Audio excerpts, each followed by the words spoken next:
Muslim-muslimat rahmati Allah, Assalamualaikum warahmatullahi wabarakatuh.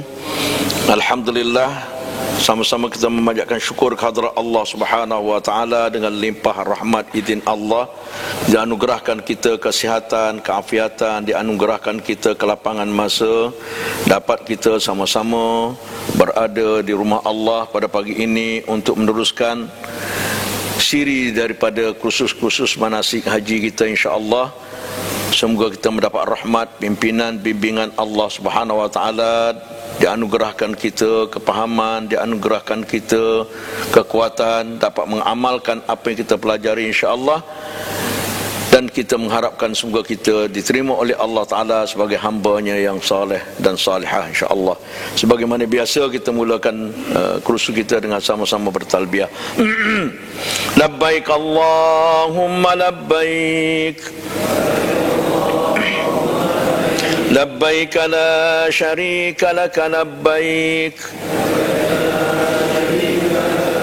innal hamda wan ni'mata laka wal mulk la syarika lak, labbaik Allahumma labbaik, labbaik la syarika laka labbaik, innal hamda wan ni'mata laka wal mulk la syarika lak, labbaik Allahumma labbaik, labbaik la syarika laka labbaik, innal hamda wan ni'mata laka wal mulk la syarika lak. Alhamdulillah, semoga talbiyah tadi mendapat kita rahmat Allah, diberi kekuatan pada kita, kemampuan pada kita, insya-Allah, diberkati majlis kita, insya-Allah. Itu talbiyah yang kita lakukan tadi atau yang kita lakukan tadi, itu yang asli, ya. Manakala sekarang ni talbiyah banyak yang dijadikan bahan nyanyian, disertai dengan muzik dan sebagainya, itu sudah keluar daripada yang asal. Jadi kalau tuan-tuan nak share pun talbiyah, biarlah talbiyah yang betul. Okey, sebab di Arafah tak ada lagi orang bertalbiyah pakai mic, pakai muzik, ya, sampai sekarang ini. Cuma di tabung haji ada juga, waktu kita nak pergi haji dia pasang lagu talbiyah pun sudah pelik, bukan apa yang berlaku di Arafah.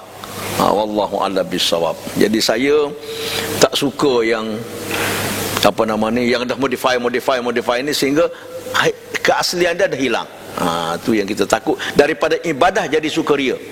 Itu yang kita takut. Macam doa daripada ayat Quran, Rabbana atina fid dunya hasanah, dijadikan lirik lagu, dah tak jadi doa. Ada kita lepas sembahyang malam, Rabbana atina, tak ada. Itu tak jadi doa, dia jadi lagu. Itu beza. Hati kita ni mudah berbolak-balik, sebab tu kita selalu berdoa pada Allah, Allahumma ya muqallibal qulub, tsabbit qalbi ala dinika wa ala ta'atika, subhanaka inni kuntu minaz zalimin. Allahumma ya muqallibal qulub, wahai Tuhan yang membalik-balikkan hati, tsabbit qalbi ala dinika, tetapkan hatiku di atas agamamu, wa ala ta'atika, dan di atas ketaatan padamu, subhanaka inni kuntu minaz zalimin, maha suci engkau ya Allah, sesungguhnya aku daripada golongan orang-orang yang zalim, yang berlaku dosa. Zalim di sini berlaku dosa. Wallahu a'lam bissawab. Okey, tapi kita teruskan, kita sambung yang minggu lepas, iaitu kita berhenti, kalau tanda saya ni betul tak, tempat-tempat mustajab doa. Siapa ada tanda? Betul, berikut tanda saya, betul kan? Betul. Nak kena confirm dulu. Kadang-kadang kita telajak terlupa nak alih tanda. Banyak kali saya berlaku demikian. Okey, alhamdulillah. Sekarang kita cerita tentang tempat-tempat mustajab doa ni, yang mustajab di sekitar Tanah Haram Mekah, dan juga di sekitar Masjidil Haram, juga di sekitar Tanah Haram Mekah. Tanah Haram Mekah ni bermakna di Muzdalifah dan di Mina, itu tanah haram. Arafah tanah halal. Arafah tanah halal. Sebab tu kalau berlaku di Arafah, saya pernah ada alami satu peristiwa berlaku, jamaah haji datang mengadu saya di Arafah. Dia nak wuduk, buka kain ihram laki-laki ni, sangkut atas ranting kayu patah. ganti kayu. Dalam ihram dilarang merusak binasakan pokok-pokok, tapi pokok di tanah haram.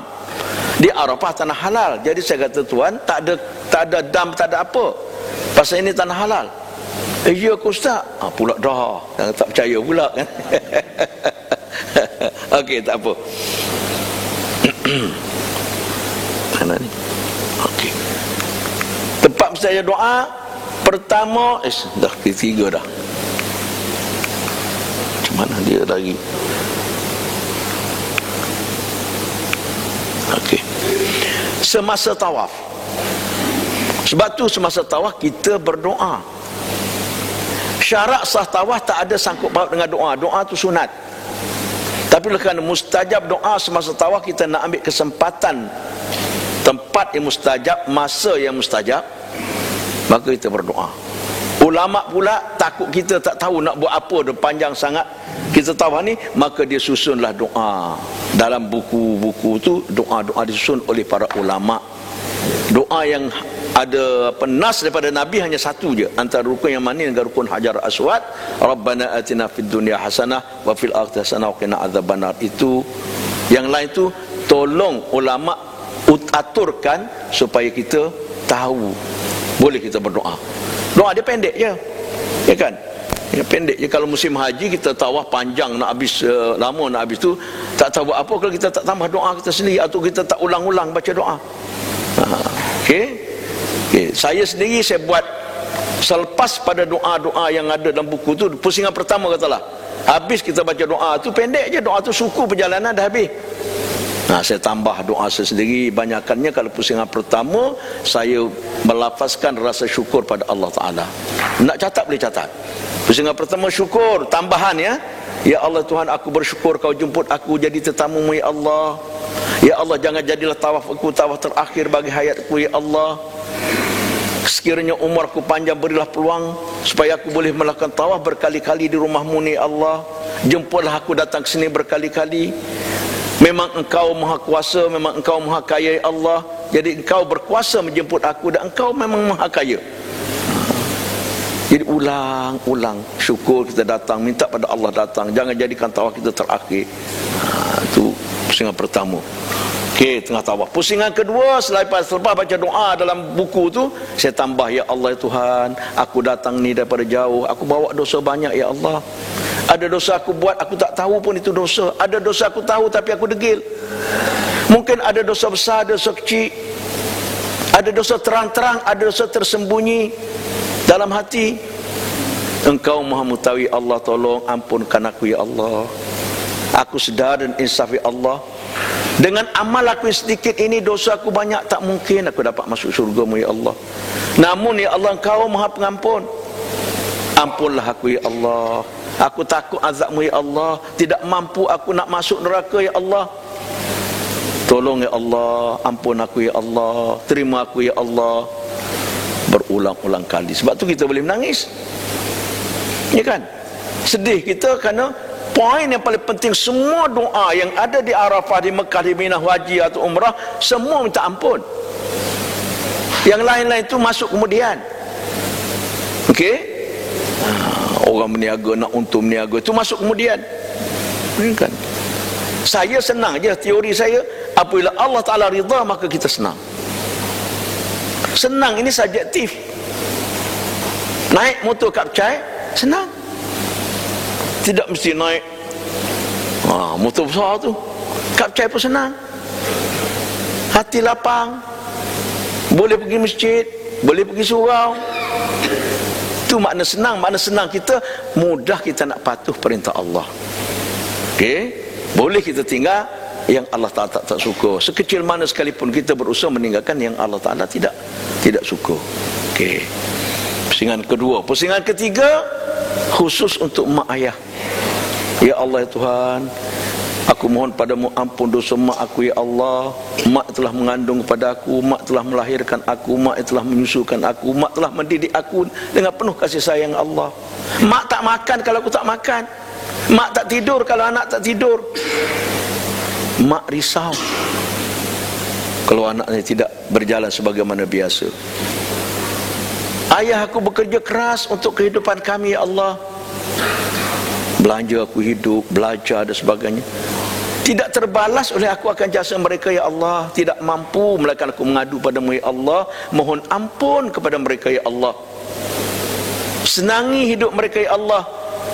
Bagi mereka yang telah masih hidup ya Allah, tolong ya Allah, senangi hari tua mereka ya Allah. Sihatkan tubuh badan mereka, cergaskan akal fikiran mereka, dekatkan diri mereka padamu, jadikanlah mereka hamba-Mu yang saleh dan salehah ya Allah. Bagi mereka telah pergi, kita doa ya Allah. Macam saya, mak masih hidup, ayah dah tak ada. Ya Allah, ayahku berada dalam barzakh ya Allah. Tidak ada lagi benda yang dapat aku bantu mereka mengadu padamu ya Allah. Tolong ampunkan dosanya Allah. Tolong angkat siksa kuburnya Allah. Tolong tempatkan rohnya bersama para syuhadat dan salihin. Luaskan kuburnya, jadikanlah kuburnya itu sebagai taman-taman syurga-Mu ya Allah. Pusingan kedua, khas untuk mak dan ayah. Pusingan ketiga, sorry. Pusingan ketiga. Pusingan keempat, baru pergi isteri dan anak-anak. Okey, atau suami dan anak-anak, menantu, cucu termasuk semua tu. Ya Allah, aku bersyukur Kau anugerahkan padaku isteri yang baik ya Allah, yang melahirkan zuriat untuk aku, yang mendidik anak-anakku. Saya apalagi perempuan, isteri saya balik belajar tak kerja, beranak jaga anak je.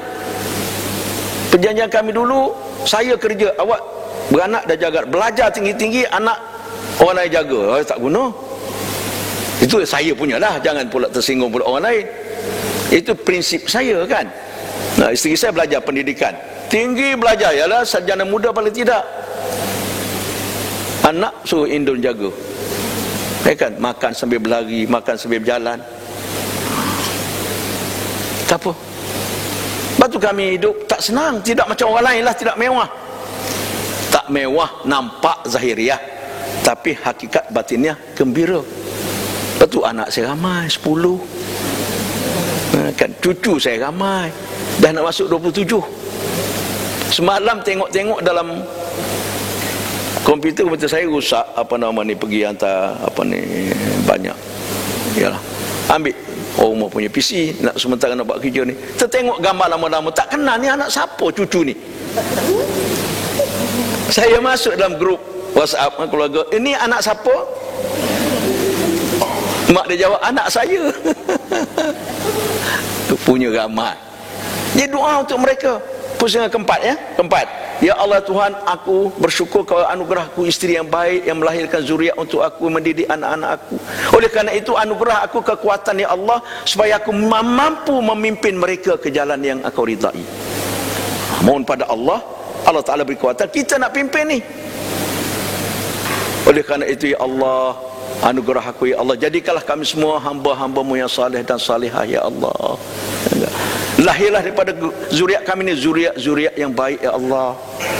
Khusus bagi anak-anak kami ya Allah, anak cucu kami, menantu saya, anak cucu menantu sama. Saya tak ada beza anak dengan menantu. Balik pergi haji, kalau beli hadiah sama, berebutlah. Ini jubah perempuan kan, nak perempuan menantu perempuan, berebut. Tak ada ni anak, ini menantu, tak ada. Bagi saya sama je. Alhamdulillah Allah Ta'ala bagi pula kekuatan itu. Dan menantu-menantu saya pun, saya tengok sama je semua. Ini kan kalau ada masalah apa-apa, saya misalnya, semua pakat nak tolong. Saya balik Kelantan, saya tak suka orang pergi hantar, susah nak tunggu orang. Saya suka bawa kereta parking kat airport. Tapi kadang-kadang nak tahu lah apa, tak apa, kami pergi hantar lah, macam tak ada anak ya, dia kata. Ya Allah, jadikanlah anak-anak aku kami semua orang-orang saleh salihah. Jadi anak-anak aku anak yang baik ya Allah, anak yang berakhlak mulia, anak yang cergas akal fikiran, anak yang sihat tubuh badan, anak yang berjaya dunia dan akhirat, anak yang berguna bagi agama, bangsa dan negara ya Allah. Anak-anak yang mendoakan aku bila aku sudah tidak ada lagi di muka bumi ini ya Allah. Itu anak-anak. Dan ya Allah, jadilah kami semua ini hamba-Mu yang baik. Janganlah pisah antara kami satu sama lain Allah. Seandainya berlaku perpisahan terpaksa kerana takdir-Mu, kami ridha ya Allah. Namun aku pohon padamu ya Allah, satukan kami kembali dalam surga menanti ya Allah. Terpisah nak macam mana seorang mati? Takkan semati sehidup, seorang mati nak mati juga. Ya kan, biarlah seorang je mati. Ya kan, dia mati saya matilah juga, itu Kita berjanji je sehidup semati, tapi sebenarnya satu hidup satu mati. Kalau mati dua-dua tu takdir kan. Wallahu a'lam. Okay. Pusingan keberapa tu? 4 ya. Pusingan kelima, baru keluarga terdekat, adik-beradik, anak saudara, sepupu sepapat. Doa yang sama. Ya Allah, jadikan tiap hujung doa tu semua jemput, ya Allah, jemputlah mereka datang ke sini jadi tetamu-Mu ya Allah. Sama ada haji atau umrah, jemput, doa. Semua okey, doa kita makbul, Allah Ta'ala makbul. Okey. Dalam ramai-ramai tu, anak saya, ramai-ramai anak saya tu yang ada sekarang ni tak pergi seorang lagi. Ini tak ada kesempatan. Bukan apa, dia dah berazam daripada sekolah, daripada universiti lagi nak pergi. Saya pula tak sempat. Dah habis dia bekerja, dia pula tak sempat. Sekarang dah ada anak. Anak saya tingkatan 5, saya daftar haji dulu. Sebab saya nampak ni nunggu lama. Jadi semua anak saya dapat offer dah, tapi tak boleh pergi kerana mengandung, anak kecil, ya kan. Atau suami, kita register anak kita belum kahwin, dah kahwin dengan suami baru nak register. Semua dah dapat dah, semua dapat offer dah. Yang dah tolak 3 orang. Tolak tak pergi pasal yalah, anak saya seorang tu dia tengah housemanship tu, tak boleh cuti. Lepas tu tahun berikutnya dapat offer lagi, dah mengandung balik. Tu payah semua cerita. Tak sampai masa lah. Kita doa, kita doa. Alhamdulillah. Yang tak dapat pergi haji dapat pergi umrah. Jadilah sekurang-kurang pergi tawaf, kenal rumah Allah, nak timbulkan keinginan tadi. Sebab manusia kalau tidak, tak ingin. Bulan-bulan begini saya tengok kawan-kawan pergi Australia, pergi Beijing, pergi Korea, pergi mana, takut tak sampai ke Mekah. Tu je merata pergi kan. Wallahu a'lam bissawab. Pusingan ke 6 pula. Yang ke-6, saya doakan untuk guru-guru dan kawan-kawan saya. Ya Allah Tuhanku, ampun guru-guru aku ya Allah. Mereka mendidik aku dengan penuh sabar ya Allah. Bila sebut guru-guru, banyak saya tempat saya belajar. Yang paling saya nampak mula-mula sekali, guru saya yang pertama mengajar saya ialah tok guru saya di pondok. Tak ada gaji, mengajar siang malam, sabar dengan kerana budak-budak. Ialah dulu ayah kita pergi serahkan tok guru pondok, tok guru tolong didik anak saya, syarat tidak patah dengan buta je, nak pukul-pukul lah tapi tidak patah dengan buta je. Tu dulu. Sekarang kereta cikgu kena cala. Okey. Allahu a'lam. Dan yang ke-7, baru saya doakan untuk umum. Ya Allah Tuhan, aku banyak tempat mengajar, murid-murid aku pun ramai, tolong ya Allah. Penuhi hajat mereka sekiranya baik, kalau tak baik ganti dengan lebih baik. Jemput mereka semua datang jadi tetamu-Mu ya Allah. Permudahkanlah urusan mereka ya Allah. Ramai pula hamba-hamba-Mu yang pesan doa padaku, tidak mampu aku nak sebut seorang-seorang ya Allah. Sebutlah. Pusingan ke-7 tu je doa. Ya kan, orang kim supaya doakan. Tapi saya doa berlapik lah. Ya Allah, makbullah hajat mereka ya Allah sekiranya baik. Tapi kalau tak baik, ganti dengan lebih baik. Belum tentu hajat mereka baik. Ya kan, mungkin baik pada pandang mereka tapi tak baik kesan. Jadi kita berlapik lah. Sama kita minta rezeki pada Allah Ta'ala. Minta rezeki, ya Allah murahkan rezeki aku, rezeki yang boleh mendekatkan aku padamu. Jauh aku daripada rezeki yang menjauhkan aku daripadamu. Mana tahu dapat rezeki makin lama makin banyak, makin mewah, makin tak pergi surau, makin jauh dengan Allah Ta'ala. Ya kan, makin malas. Allahu a'lam bissawab. Okey, itu doa semasa tawaf. Allah makni. Yang biasa saya tu hilang. Dapat yang ni. Yang ni pula baru pakai, ni tak biasa lagi, tak macam dia tak. Okey. Yang kedua, di multazam. Multazam ni mudah cerita, ni pintu Kaabah, ini Hajar Aswad, antara pintu Kaabah dengan Hajar Aswad. Itu multazam. Okey, memanjang ke belakang selama kita berada dalam masjid. Asal-asal multazam ini yang paling afdal kalau dapat tempelkan badan kita ke Kaabah, tempelkan pipi kita, berdoa. Nak dapat macam tu tak dapat.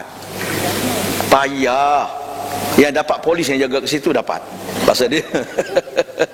Okey. Jadi kita berdoa lah mana-mana. Saya kalau masjid dah siap, dulu sebelum di repair, saya naik atas pagi subuh. Subuh, lepas main subuh, orang terus bekerja balik nak makan.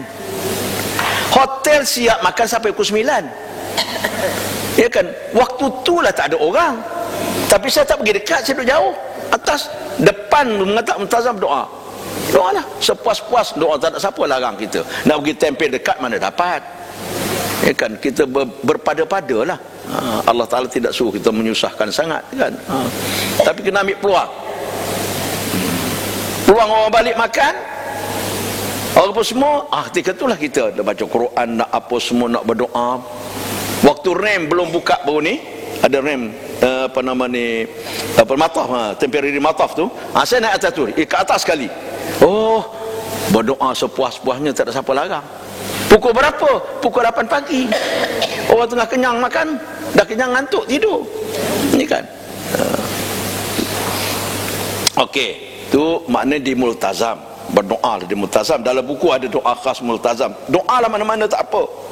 Doa mana-mana tak apa, tidak terikat dengan buku saja. Yang ketiga, di bawah mizab atau pancuran emas. Okey, pancuran emas. Hijr Ismail, kata lepas pintu Kaabah, di sini Hijr Ismail. Di sini ada pancuran emas. Pancuran ni saluran, pasal Kaabah ni flat roof. Kalau hujan air bertakung, nak keluarkan air dari lubang, keluar daripada sini, dia buat saluran. Nanti tidak meleleh ke tepi, saluran. Cuma saluran itu dibuat daripada emas seberat 27 kilogram. Kan 27 kilo, bayangkanlah kalau Malaysia lama dia kena rompak. Okey. Okey, di bawah tu, tapi nak dapat situ bukan senang lah. Dulu-dulu memang mudah, sekarang orang ramai payah. Tapi kalau usaha sabar, insya-Allah dapat. Cuma dalam di bawah pancuran emas atau dalam Hijr Ismail ini, kita kena faham lah, kalau kita solat pun orang ramai. Saya pernah Allah Akbar semayang, orang masuk. Nak rokok, tolak sikit orang boleh rokok. Nak sujud, basuh bawah kelangkang. Kan? Cuma bangun tu perlahan. Kalau gelap jangan bangun, tu dalam jubah. Kan? Okay. Kena menyesuaikan diri lah kan. Tu bawa pancuran emas, antaranya boleh berdoa, mustajab doa. Yang ketiga, yang keempat, di dalam Kaabah. Dalam Kaabah ni ada dua. Satu dalam tu betul, tapi dalam betul tak boleh masuk. Untuk ketua-ketua negara saja, tetamu-tetamu kerajaan yang khas saja. Kalau masuk itu ramai orang berebut. Jadi Aisyah radhiyallahu anha nak masuk dalam Kaabah dulu, tak ada orang, tapi tinggi. Nabi pegang tangan dia, bawa ke Hijr Ismail. Ini Kaabah. Salat di sini sama dengan dalam. Itu yang berebut nak masuk Hijr Ismail. Okey, sebab tu Hijr Ismail itu dulu Kaabah ni bukan empat segi. Sebelah sini dia melengkung. Berzama-zaman sampai sebelum Nabi dilantik sebagai Rasul, dah Kaabah ni bangun, Kaabah lama tu dibuat baru, tak cukup duit, maka buat empat segi, di sini buat melengkung saja. Itu asal nama Hijr Ismail tu. Okey, Hijr Ismail dinamakan, setengah riwayat mengatakan Nabi Ismail ada di situ dulu. Setengah riwayat mengatakan dekat Telaga Zamzam. Pasal bekas tendangan kaki Ismail katanya jadi Telaga Zamzam. Wallahu alam lah tu, tak apa, tu tak penting. Okey. Yang kelima, mana begini?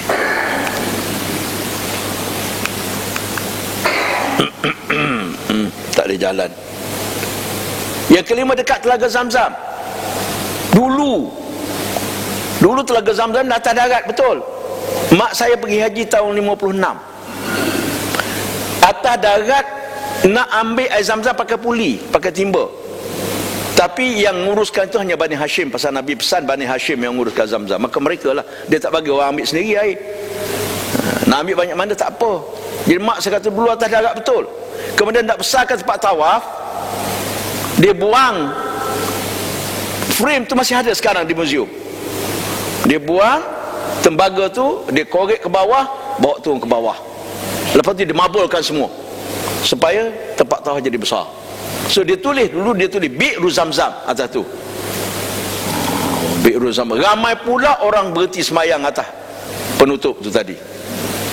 Dah takut roboh, takut apa, menghalang orang tawaf, dia pun Buka balik tak tulis apa-apa. Kemudian dia buatlah apa dia tahu ke bawah. Dia buat jalan masuk. Dulu ada jalan masuk sebelah kanan laki-laki, sebelah kiri perempuan. Masuk ke bawah sampai ke sana boleh minum banyak, berapa banyak boleh mandi pun. Tapi bukan daripada perigilah dia pam dah. Pakai paip kan. Nak besar lagi seperti ada sekarang, tahun 2003 mula tutup, tak boleh masuk. Tahun 2003 saya mengajar haji, tuan-tuan lepas tawaf pergi minum Zam-Zam, turun bawah. Minum sepuas-puasnya. Pergi-pergi tengok, tak ada lubang nak masuk. Balik waktu kursus haji perdana, saya buat announcement balik. Saya baru balik umrah bulan Ramadan. Tak boleh masuk. Tak ada apa ni? Tak ada tempat masuk, ditutup nak besarkan tempat tawaf. Tu cerita. Baru itu 2003. Jadi sekarang kita minum air Zam-Zam sajalah. Tempat telaga Zam-Zam tak jumpa. Gambar yang ni yang ni gambar ni saya ambil di muzium ni. Sekarang masih ada lagi. Pergi di muzium di Hudaybiyah. Okey.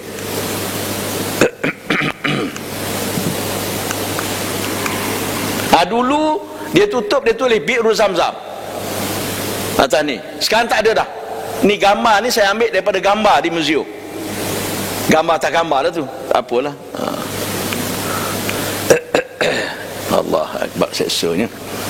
Kita tak pernah, tak kena ni. Itu gambar telaga Zam-Zam yang asal. Sekarang masih ada macam ni di bawah, tapi dia tutup jalan masuk, tak boleh maintenance saja boleh masuk. Ya, orang awam tak boleh masuk dah. Ni memang seni di sebelah laki-laki. Gambar ni ada sebelah lagi, sebelah perempuan sebelah sana. Dia bertaut cermin lah. Dia tutup semua pam-pam, paip-paip. Sajalah dia tinggal sekarang. Okey.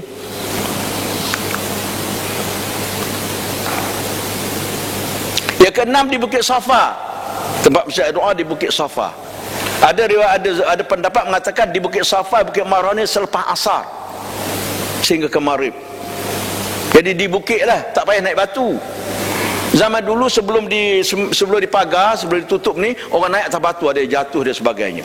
Zaman dulu kita pun yalah belajar mesti sentuh kaki di batu bukit dapat sunat. Kitab tu tulis 200 tahun dulu. 200 tahun dulu tak ada bangunan. Tempat sa'i tu mak saya cerita, dia pergi dulu, mula-mula pergi tahun 56 tu, sa'i betul-betul kena pakai kasut.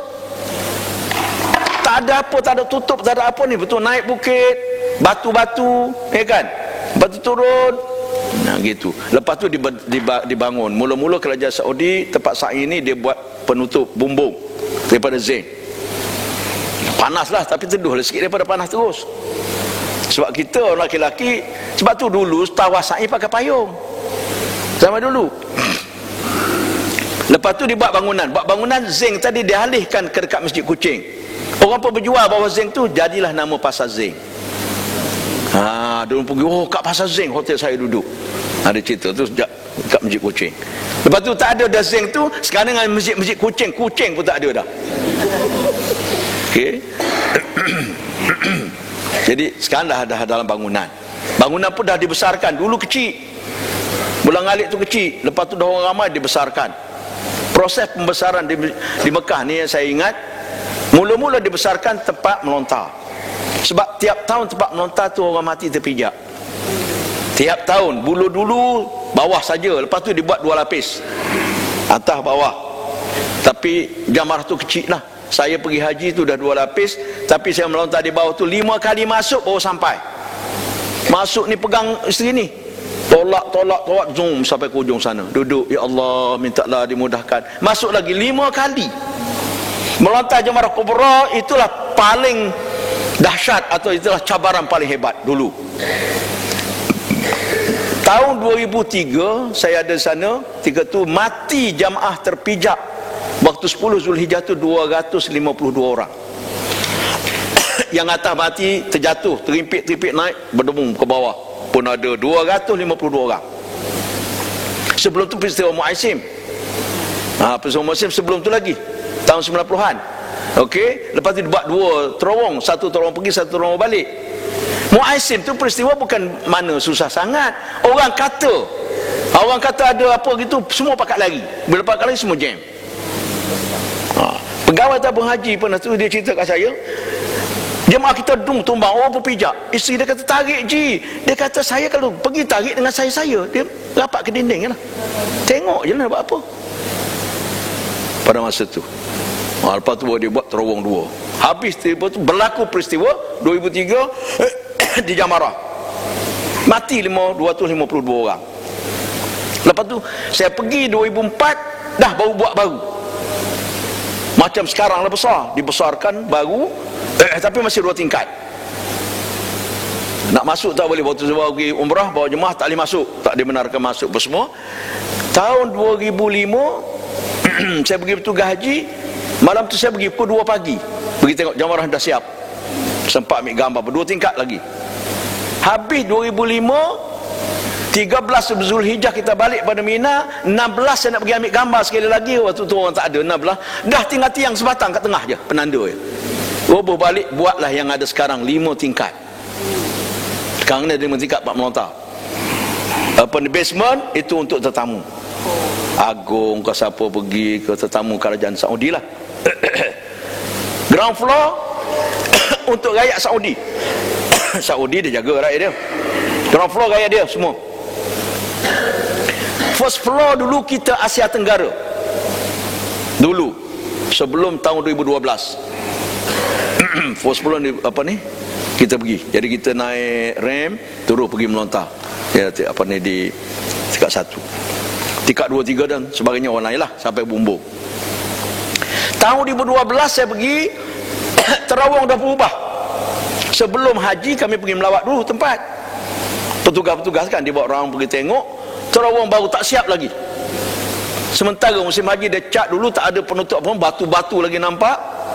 Dia buat daripada Muaisim, jalan kaki kita nak pergi ke Jamarah, lalu satu terawang, keluar terawang, masuk terawang kedua, terus ke tingkat 3. Ni Asia Tenggara je ni. Malaysia, Indonesia, Singapura, China sikit masuk sini juga. Ke atas tingkat 3 sampai sekarang. Sekarang dah cantik dah. Dalam terowong tu dah ada ventilator. Jadi orang yang sakit lutut naik, zop, kau tu jalan. Itu kemudahan fizikal yang ada lah. Siap di Jamarah. Dia buat tempat sa'i dulu di Mekah. Tempat sa'i dah siap. 7 tingkat sa'i tu. Basement, ground floor, first floor, second floor, roof. Antara first dengan second ada satu floor dia buat untuk wheelchair. Antara 2 dengan roof ada satu lagi tempat wheelchair. Jadi kalau kita bilang daripada bawah semua sekali 7. Tapi dia tak buka semualah. Musim haji ramai boleh buka, dibuka. Bulan Ramadan dibuka besar sikit. Tu. Habis tu 2012 baru start bangun Masjidil Haram. Dijangka 3 tahun siap. Saya duduk kat Mekah lagi 2012, pintu Babul Fatah dah tutup. Saya ada sempat ambil gambar apa semua pasal nak roboh. Saya balik akhir waktu 2012, saya akhir di Mekah daripada jemaah kita Malaysia. Habis semua jemaah dah pergi Madinah dah, yang akhir tu saya barulah balik tutup jabat. Itu saya pergi paling akhir balik daripada Mekah. Masa tu nak pergi tawaf boleh bergolek daripada Kaabah tu. Batu saya tawaf 12 minit 7 pusingan. Allahu alam. Dulu siapa-siapa yang dulu ada satu masa orang pergi umrah dengan visa ziarah. Visa umrah belum buka, sebab visa umrah mahram, Safa dia baru nak bersih, biasa Rabiul Awal baru dia buka. Visa umrah. Ada orang dapat visa ziarah. Pada masa tu pergi, saya tak balik lagi haji, dah jumpa jemaah baru sampai pakai ihram tengah sa'i. Saya jumpa kebetulan ustaz yang bawa dia. Saya kenal, ustaz, anta baru sampai? Baru ustaz. Visa ziarah kah? Dapat visa ziarah. Tapi visa ziarah ni masalah satu, kena pergi Madinah dulu. Kalau tidak kena pakai ihram, lalu depan imigrasi kena tangkap. Okey, Bukit Safa. Maknanya sekarang ni dah tahun 2009 dia pagar. Tak bagi orang masuk, takut jatuhkan, bahaya, tahu cumi dan sebagainya. Jadi kita naik atas mabul yang ada sekarang tu ada atas batu. Kan tidak mesti naik panjat sampai batu atas. Maksud dalam kitab dulu, sunat naik ke batu-batu bukit bermaksud naik ke atas. Sebab sa'i sampai ke bawah kaki bukit dah sah, nak dapat sunat lajakkan ke atas. Sekarang ni dia memang lajak ke atas, di dinding pun tak boleh pusing kat situ kan. Allahu a'lam. Okey, yang keenam di Bukit Safa. Ambil kesempatan, walaupun tidak sa'i, petang-petang nak pergi sembahyang asar atau sudah sembahyang asar, sebelum balik duduk di Bukit Safa tu doa, nak ambil tempat mustajab. Itu Bukit Safa yang ada sekarang ni, yang terbaru ni sampai sekarang lah. Gambar ni saya ambil tahun 2010. Ni dah siap saya pergi umrah, saya suruh menantu saya snap gambar. Saya berdiri situ, angkat tangan tu nak tunjuk pagar tu tinggi, lebih pada tu lagi. Jadi angkat tangan ambil gambar, nak balik nak tunjuk kepada jemaah, bagi orang tak pernah pergi kan. Tiba-tiba datang Arab daripada Iraq ke mana, nak ambil gambar juga, suruh saya snap. Saya pun snap, dia angkat tangan juga tak pasal-pasal. Itu dekat Mekah satu penyakit meniru.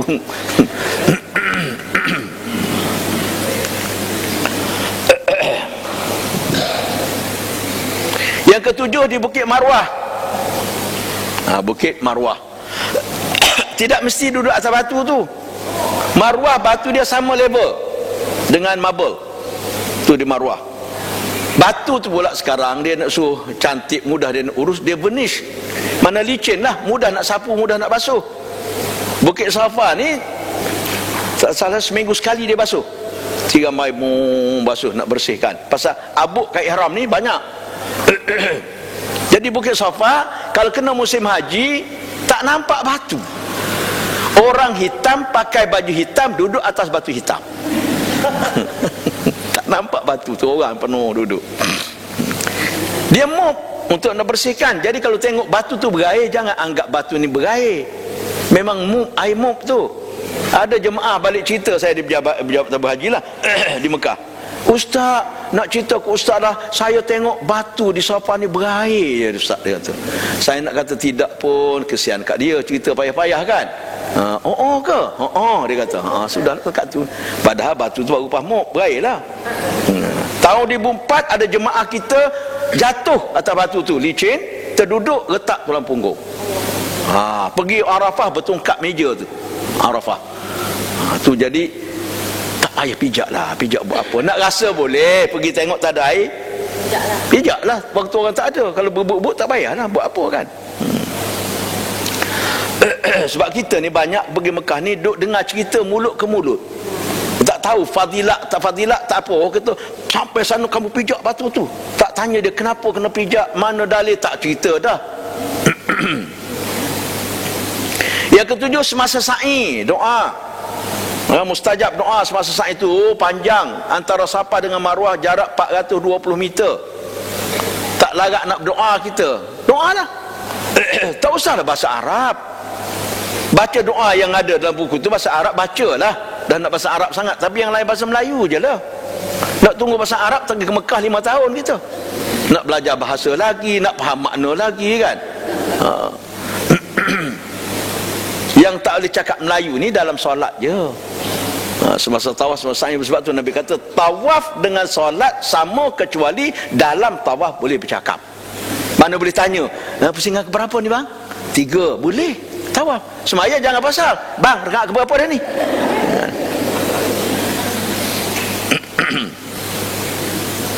Belakang makam Ibrahim, asal ke belakang dia di mana-mana sampai ke dalam masjid lah.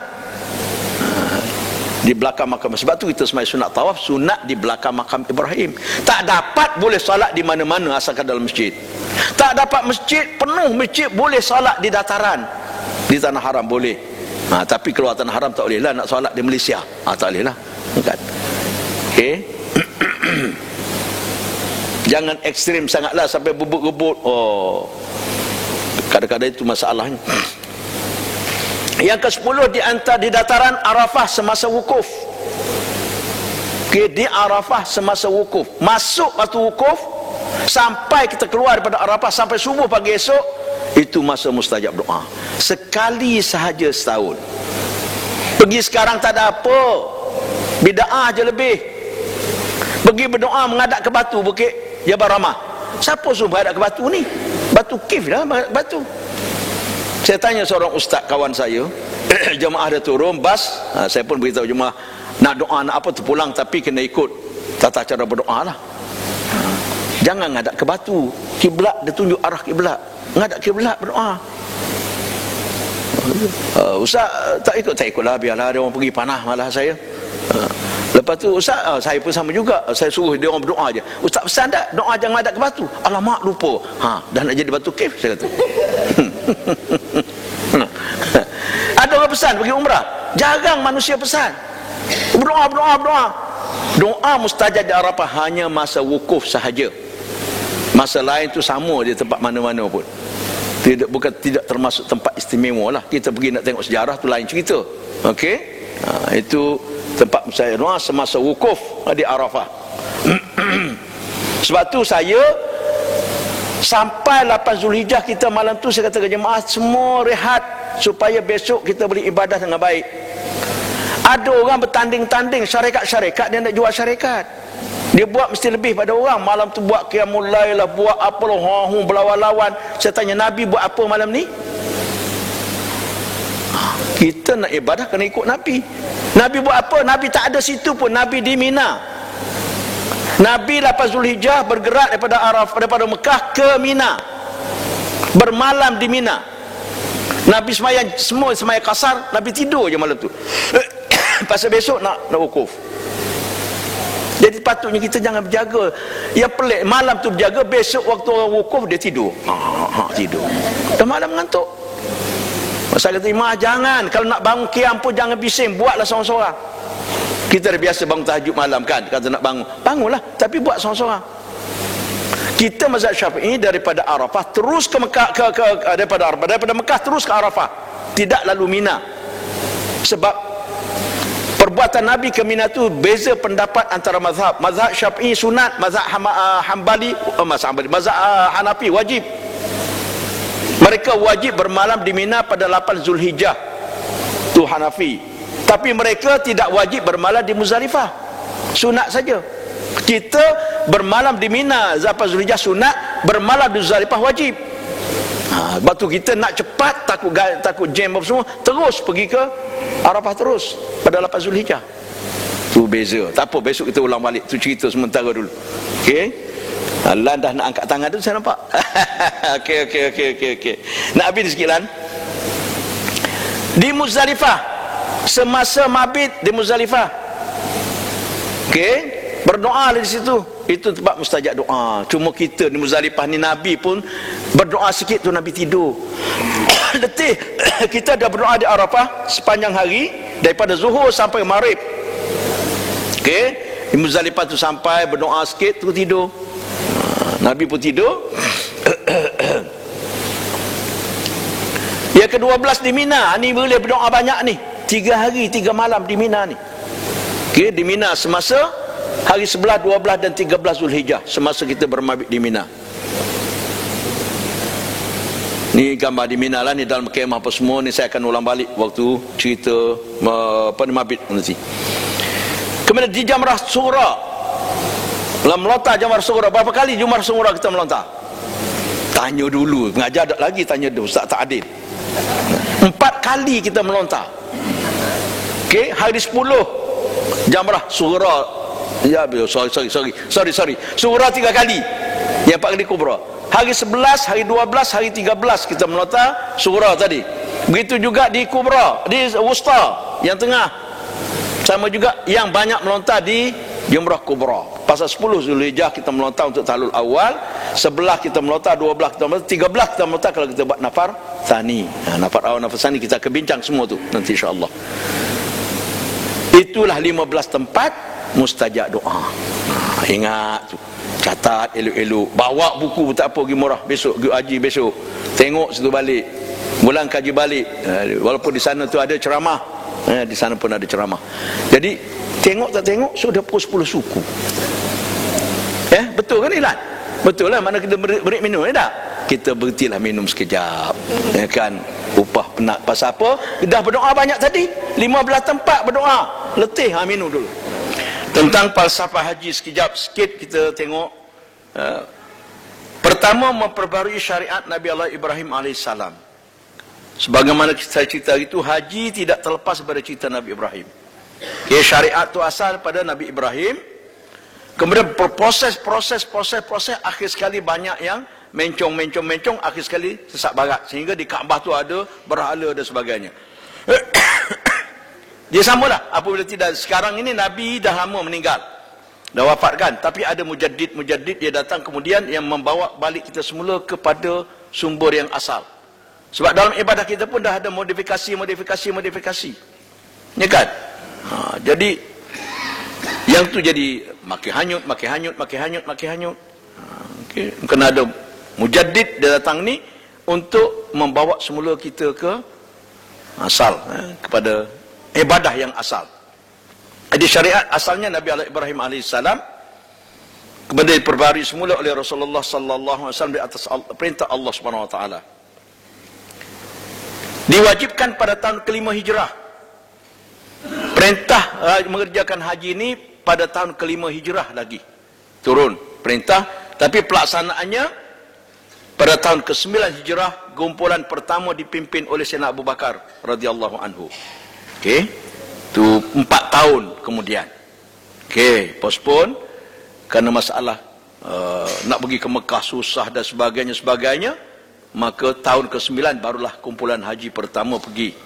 Tahun ke-10 barulah Rasulullah sallallahu alaihi wasallam sendiri membawa rombongan mengerjakan haji seramai, beberapa riwayat kata riwayat itu 120,000 jamaah. Keluar daripada Madinah 90,000 jamaah. Kemudian bercampur dengan dalam perjalanan dan juga daripada selatan. Akhirnya sampai ke Mekah jadi 120,000 jamaah haji pada tahun ke-10 hijrah, yang dinamakan Hujjatul Wada', haji perpisahan. Kerana Nabi mengerjakan haji sekali saja tahun ke-10, balik pada haji itu Nabi beruzur, tahun ke-11 hijrah Nabi wafat. Okey. Tu Sayyidina Abu Bakar yang mula-mula memimpin.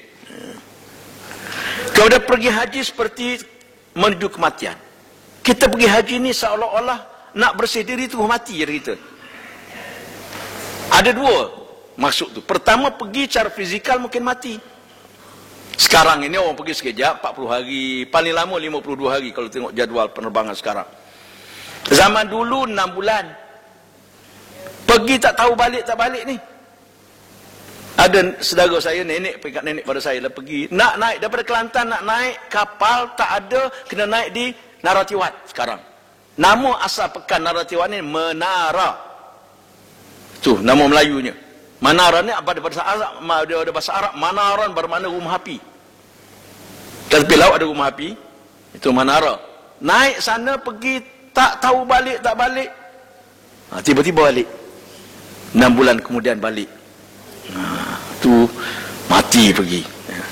Pergi mati bermakna seolah kita pergi nak bersihkan diri kita untuk siap nak mati. Itu satu lagi. Pengertian secara rohaninya, kita pergi nak bersihkan diri, persiapan untuk mati. Batu pergi haji kena buat betul-betul. Kita nak dalil-dalil ciri-ciri mabrur haji mesti kena wujud.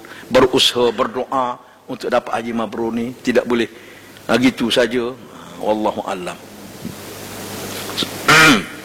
Okey, itu falsafah yang ada. Makna kita pergi ni nak bersihkan diri. Jadi kita tak buat lain kotor-kotor. Tak cakap lebih, tak sembang lebih. Sembang seperlunya saja. Oi, pengalaman saya pergi haji seronok kalau saya cerita. Zaman saya pergi haji, kemudahan tak ada seperti sekarang. Duduk sebilik 15 orang. Tak ada katil, tidur bawah ni semua.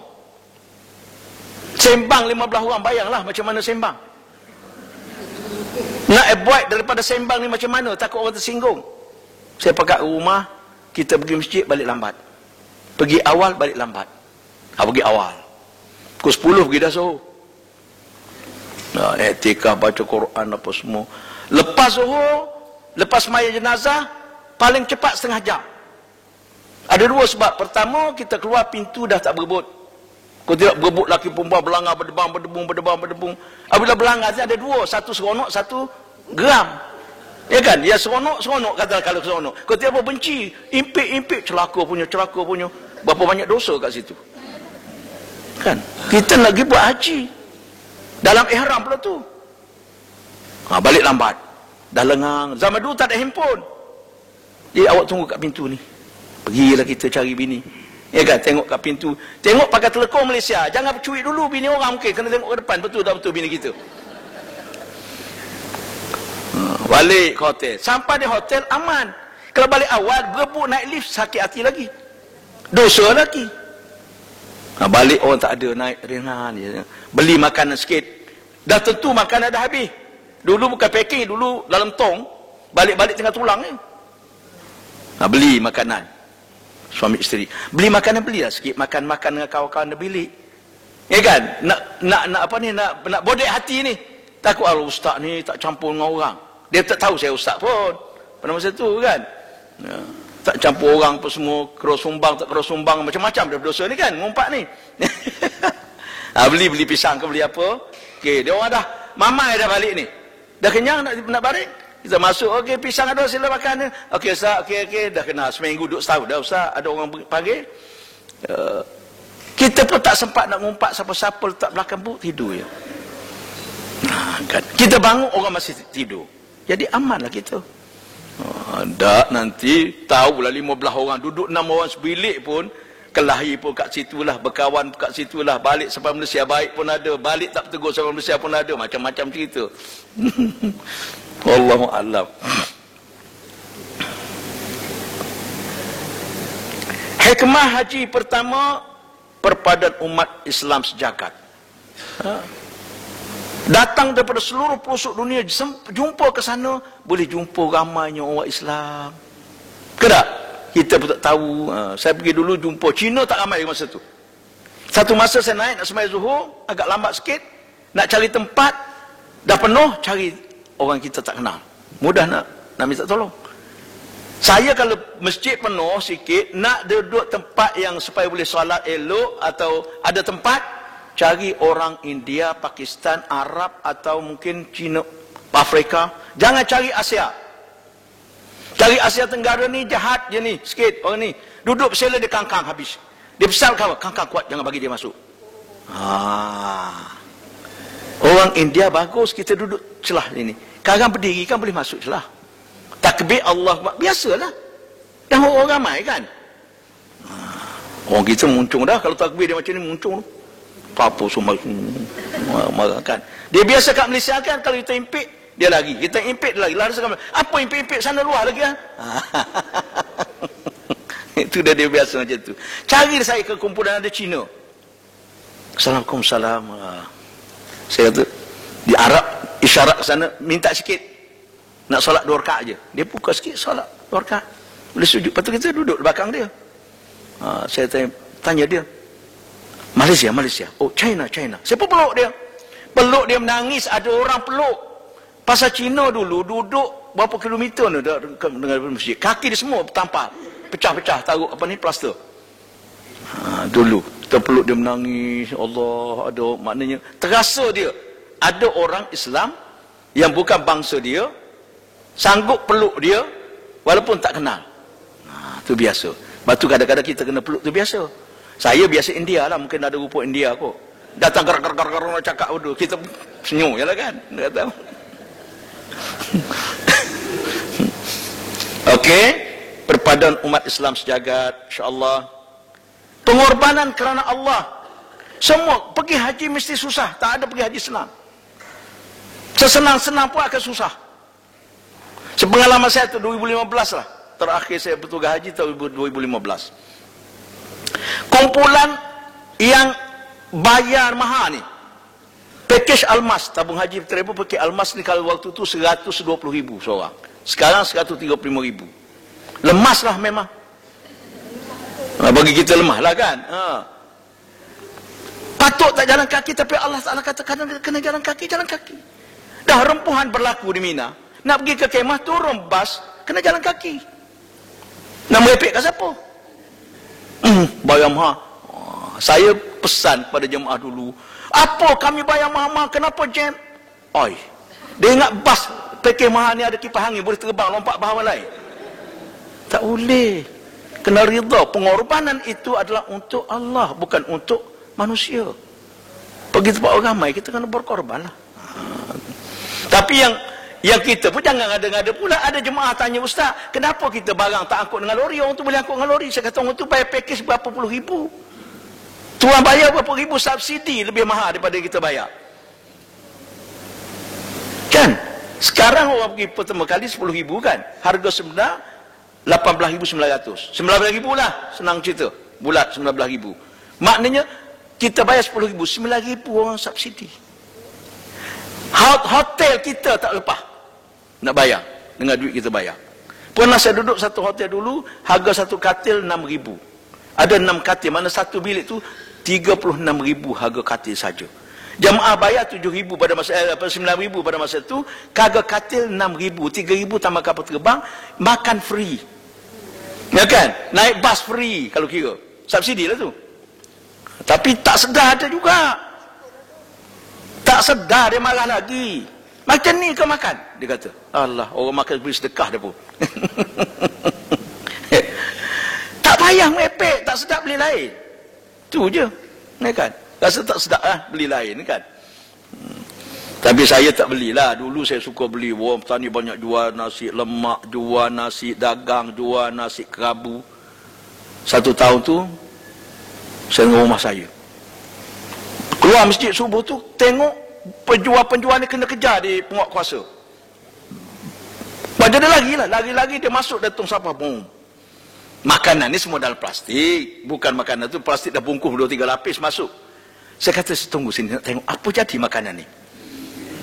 Dah habis penguasa tak ada karang, dia mari ambil. Saya tengok dalam tu, kehak antarabangsa ada dalam tu. Tak boleh makan sampai sekarang, tengok je kembang teringat kan. Pengorbanan kerana Allah Ta'ala, kerana memang berkorban. Banyak pengorbanan kita. Okay. Sebab tu Allah Ta'ala mensyaratkan nak pergi haji kena sihat. Pas susah. Satu peristiwa berlaku tahun 2010 ke 2009. Saya tak ingat tepat. Dua warga emas ni, biasalah orang kita, peraturan kita bersyarat kalau warga emas boleh ditemani, ada pengiring. Okey, umur 75 tahun ke atas baru emas. Sakat saya 68 sekarang ni, perak pun lagi. Ya kan? Jadi boleh kiring. Tapi yang iring ni emas juga. Pakcik dengan makcik sama-sama tua pergi. Sama-sama emas. Dia sampai ke Mekah, pakcik ni atas wheelchair. Sampai di Mina, nak pergi tandas, kadang-kadang tempat tandas tinggi daripada tempat kita duduk, mana ada tangga. Macam mana nak pergi? Akhir sekali pakcik ni muka banyak duit, dicari orang upah. Siapa yang sanggup jaga saya 5 hari Arafah Mina ni? Adalah seorang, mbak Allah budak muda ni, sanggup jaga dia. Dia bayar per ribu, 4,000 ke? Pergilah. Naik tangga pakcik ni, kena papah pergi, dia tangan lumpuh, letak atas berak, kena kita basuh berak dia. Berak orang tua, semelik pula tu. Ada. Balik, budak ni minta tambah 5,000 lagi. Oh, ustaz dia cerita kat saya, ustaz dia panggil lah, sihat apa awak berjanji ini minta tambah. Ustaz cakap lebih, ustaz sendiri tak sanggup buat. Ustaz pun cabut lari lah, memang tak sanggup buat pun kan. Tapi pengorbanan tu maksud saya. Di Arafah Mina lagi banyak korban. Kita duduk dalam kemah, duduk macam tu. Saya pernah sepupu mak sepupu saya lah, pergi haji, saya jumpa di Mekah. Saya tengah ceramah, suami dia datang. Kenal saya tak? Allah. Dia tak jumpa 20 tahun. Mari tanya kenal tidak? Kan susah saya. Saya tak ingat lah perasan-perasan, tapi tak cam kat mana kenal. Dia pun cerita ni. Oh, baru ingat apa dia cerita. Ingat. Dia kata dia ada dalam bilik tu. Dia kata dia jatuh baru ni. Saya pergi tengok dia letak pula punggung. Sepupu mak saya tu pasal waktu kursus haji perdana dia jatuh. Pergi juga dalam Mekah. Jadi sampai di Mina, duduk atas wheelchair. Saya kata gini, Maksu saya panggil. Maksu gini lah Maksu. Maksu tak sama melontar. Bagi saya melontar. Okey kan dekat saya. Oh menangis dia. Kamu nak tolong melontar aku berapa upah? Tak payah upah ni. Wakil dulu. Upah kita cerita kemudian. Lagi melontar apa semua balik. Dia pun nak bagi upah. Tak payah. Saya nak upah Allah Ta'ala bagi. Sebab tu, satu lagi perkara kita ingat. Kalau kita ada tenaga, tolong orang. Jangan ambil upah lah. Ambil pahala lah. Kan pahala nak dapatkan payah. Melontar 7 biji batu san ni, Takkan ambil upah juga budak Indonesia ambil upah. Tu memang kerja dia ambil upah. Nak macam mana kan? Wallahu a'lam. Okey. Mensucikan rohani kita sampai sana, sebab tu kita banyak ibadah, banyak zikir, banyak solat. Okey. Banyak berdoa pada Allah Taala. Bersungguh-sungguh, semua kerja kena bersungguh-sungguh, tak boleh sambil lebur. Kalau tak bersungguh-sungguh dia rasa penat, rasa malas. Kena buat dengan hati yang bulat dan tekad yang kuat. Sebab berjalan kaki saja nak pergi masjid berapa kilometer sehari. Saya tunjuk salah satu contoh. Salah satu hotel kita, muassasah, nama dia Land Premium. Land Premium itu jarak sebenar dengan masjid 1.2 kilometer. 1,200 meter. Bayangkan. Tapi kalau orang ramai ni kita tak perasan. Okay. Pergi 1.2, balik 1.2, 2.4. Zuhur. Asar 2.4. Maghrib dengan Isyak 2.4. Subuh 2.4. Berapa kali 2.4 tu? 4 kali 4, 16. Yang tu dah 1 kilometer lebih dah. Yang ni dah 8, 9, hampir 10 kilometer sehari berjalan. Okay, tu di Mekah. Jadi kena bersungguh-sungguh. Nak pergi zuhur siap-siap awal-awal lagi. Pergi lambat, dah lah pergi lambat, duduk tengah panas pula. Saya bertugas tak boleh pergi cepat. Pukul 11.30 hari Jumaat baru boleh keluar daripada pejabat. 11.30 pergi, ya Allah. Saya pergi Ramadan sekali. Keluar pukul 10 hari Jumaat Ramadan, keluar pukul 10 daripada hotel. Jalan kaki sampai di masjid, masjid dah penuh. Semua lobi hotel penuh yang dekat-dekat tu. Saya kena duduk tengah panas ni pukul 12.30, pukul 10.30 sampai pukul 12.30, 2 jam. Panas 48 degree. Tutup dengan serban. Baca Quran. Bunyi cerek. Tengok budak Arab datang buat pahala sembuh air. Cek. Kita buka tak ada muka. Itu besok kita tahu dah. Kalau pergi Ramadan saya bawa spray. Spray kita, spray orang. Semaya terawih bulan Ramadan sama juga. Lepas habis 4 rakaat kalau tak bumbung berpuluh-puluh ni, cap kita sembih orang, dia pun suka buat pahala free. Ya kan? Modal spray tu berapa? RM3.5 je. Bukan mahal mana. Okey. Membina kesabaran dan ketabahan. Mesti sabar. Sabar ni cakap kat Mekah orang marah. Apa sabar-sabar dia marah? Tapi realiti mesti kena sabar. Itu realiti. Sabar kerana manusia, sabar dengan keadaan sekeliling, sabar dengan orang bangsa lain, sabar dengan orang Malaysia sendiri yang mulut celupa pun banyak. Orang kita marah orang dalam masjid pun ada. Nak bertumbuk. Dia marah budak Arab, budak orang Sarawak itu. Dia duduk, saya baca Quran ni. Budak Arab tu tidur. Dia kata ni bloody fool dia tu.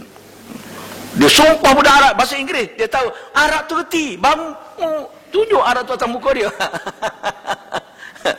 Jangan buat pasal kan. Saya ingat satu cerita saya baca dalam buku lah. Betul tak tahu. Orang kita duduk di London. Mak Saleh tua naik. Dia kata kawan dia, bagilah buruk tua nak duduk. Budak tu bagi suruh dia duduk lah. Mak Saleh tak ada apa-apa duduk. Dah sampai nak turun, sorry ya, buruk tua nak turun. Dia kata kau dah. Sengih malu, kan? Okey, ni gambar saya ambil nak tunjuk tentang sabar.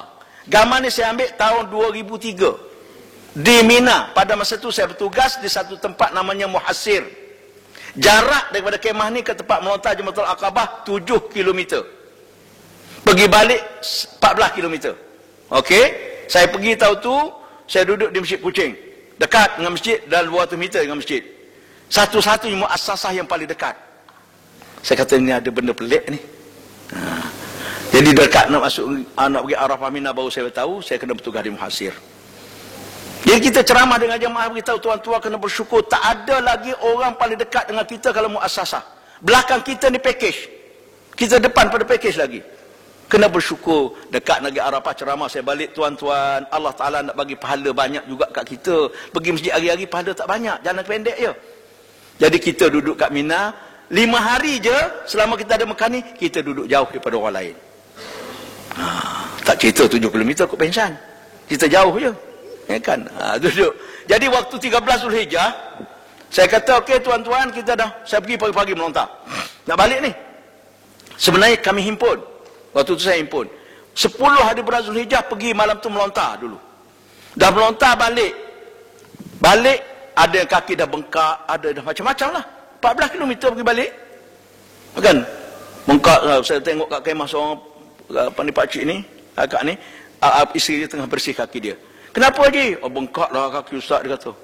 Ada kecil manis ke? Ada sikit. Berapa? 24 je. Aduh. Banyak jemaah kita kat Mekah betul dia kecil manis. Kan? Baru ni saya pergi umrah, baru ni pergi 219 orang, mati di Mekah seorang. Lepas tu seorang lagi nak potong kaki di Mekah, tak jadi, minta pospon. Potong yang besar, semalam ada orang beritahu saya dia meninggal. Macam mana? Jadi habis cerita menota balik 11 hari bulan kami tak boleh menota. Kata tak usah menota 11 hari bulan. Kita himpun ke belakang. Ini nak ada kemahiran sikit lah. Waktu tu jalan boleh ulang alik. Tidak macam sekarang. Sekarang kena pusing balik jauh. Jadi 12 hari bulan malam kami pergi. 12 malam 13. Sampai-sampai kita melontar 2 round untuk 11 dan 12. 13 kena tunggu subuh. Pergilah kami ajak melontar Sughra, Wusta, Kubra. Patah balik. Sughra, Wusta, Kubra. Buka. Janji bawa air, bawa sejadah, bawa apa. Buka tikar, duduk. Lihat kita tunggu subuh. Air dalam botol ada seorang. Kalau azan boleh ambil wuduk situ je lah. Tak payah pergi cari tandas. Azan subuh. 11 subuh saya kata okey siap semua dah wuduk. Okey. Azan kita solat. Azan subuh kami solat situ. Situlah. Solat Allahu Akbar, makmum ada, askar apa tumpang kita. Kan sana. Okey, lepas solat je pergi salam tu melontar sebelum orang sampai. Kan melontar habis hari 13 terus balik. Sampailah ke hotel, ke kemah 7 km ni. Matahari pun dah naik tinggi. Kalau lambat nanti panas. Makan apa semua. Okey tuan-tuan, semua tunggu dalam kemah. Bas tak tahu pukul berapa sampai ni. Tunggu dalam kemah tu ada aircon. Ada blower lah. Paling tidak. Okey.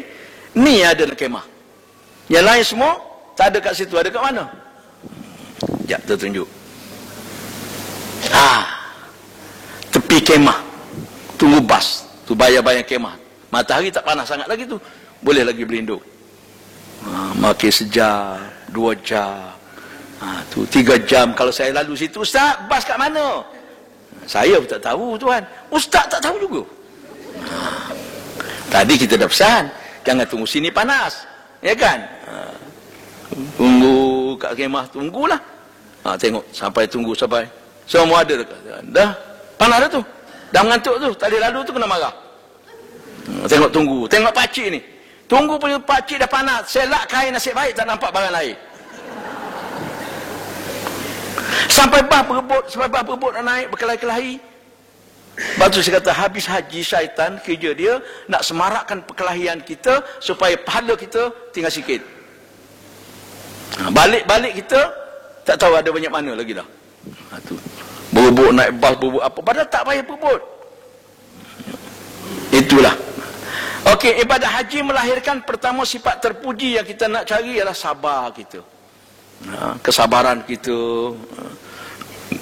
Yang kedua, bertanggungjawab. Kalau bawa isteri kena jaga.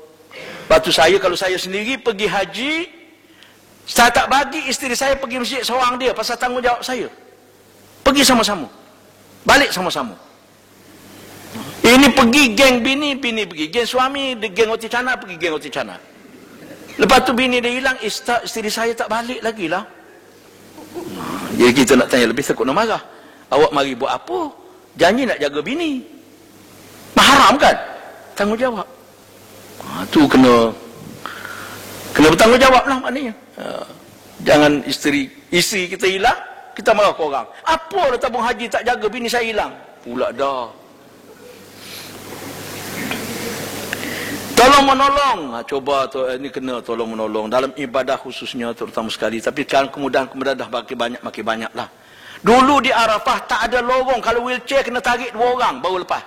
Atas pasir. Sekarang dia buat jalan, dia batu-batu apa semua. Ada lorong yang boleh lalu. Jadi tak berat sangatlah. kemudahan-kemudahan itu dah banyak. Berjimat cermat, jangan boros sangat. Kadang terlupa orang beli kita beli, orang beli kita beli. Last kali tak ada duit. Datang jumpa di kaunter keuangan, saya nak tarik balik korban, boleh tak? Orang keuangan kata jumpa ustaz. Dan tu saya tahu, jumpa saya, ustaz, saya ada hal sikit nak bincang ni. Ada apa tuan? Saya ni sebenarnya duit dah tak cukup. Tak wukuf lagi ni.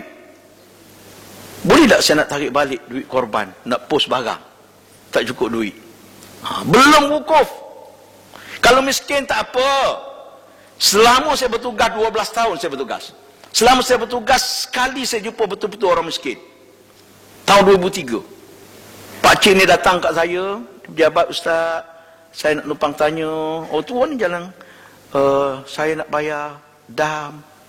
Dam apa? Dam tamattu'. Okey. Saya kesian kat dia, saya kata tuan-tuan tunggu sekejap ya. Saya pimpin Pak Cik ni pergi kaunter keuangan sebelah aja. Maaf tuan-tuan semua, Pak Cik ni nak bayar dam, dia ni dah tak larat berdiri, jadi saya nak minta potong kiu lah. Beritahu jemaah, orang tak marah kalau betul-betul. Hantar pergi bayar dam. Balik dia. Esok datang menangis, ustaz, saya ni orang bodoh, duduk rumah orang tua, setara mara tak ada. Kenapa Pak Cik? Jangan menangis dulu, cerita dalam masalah.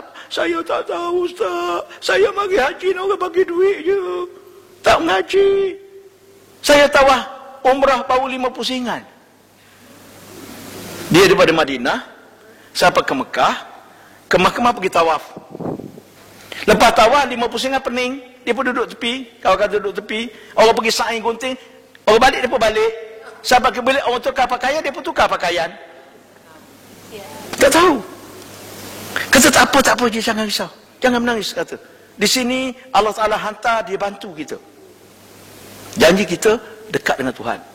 Pak Cik naik ke bilik, tukar pakai kaki ihram balik segera. Tunggu saya balik, saya masuk. Pukul 11 malam kan saya akan datang. Kita bincang. Sekarang ni saya nak buat kerja.